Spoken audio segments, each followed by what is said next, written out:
विधान भवनात आमदार गोपीचंद पडळकर आणि जितेंद्र आव्हाड यांच्या समर्थकांमध्ये झालेल्या राड्यानंतर विधानसभा अध्यक्ष राहुल नार्वेकर यांनी कठोर पाऊल उचलले। अधिवेशन काळात विधिमंडळाचे सदस्यांसोबत विधान भवनात त्यांच्या पीए आणि शासकीय अधिकाऱ्यांनाच प्रवेश देण्यात येईल, अन्य कोणालाही विधान भवनात प्रवेश दिला जाणार नाही, अशी घोषणा विधानसभा अध्यक्षांनी केली आहे।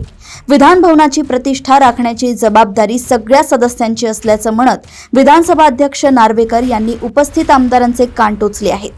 त्यांनी आमदार गोपीचंद पडळकर आणि आमदार जितेंद्र आव्हाड यांना दिलगिरी व्यक्त करण्याच्या सूचना दिल्या। यानंतर दोन्ही आमदारांनी घडलेल्या प्रकाराबद्दल दिलगिरी व्यक्त केली। विशेष म्हणजे यावेळी मुख्यमंत्री देवेंद्र फडणवीस यांनीही संताप व्यक्त केला। आव्हाडांसाठी जयंत पाटील उभे राहिलेले असताना मुख्यमंत्री फडणवीस यांनी हस्तक्षेप केला। या प्रकरणावर राजकारण करणं योग्य नाही, आपण कधीतरी राजकारणाच्या पलीकडे जाऊन विचार करणार आहोत की नाही, असा सवालच मुख्यमंत्र्यांनी विचारला आहे। काल घडलेल्या प्रकारानंतर सगळ्यांवरच टीका होत आहे। केवळ पडळकर आव्हाडांवर टीका होत नाही, सगळ्याच आमदारांवर टीका होत आहे। आमदार माजले अशा प्रकारच्या प्रतिक्रिया येत आहेत, असं फडणवीस म्हणाले आहे।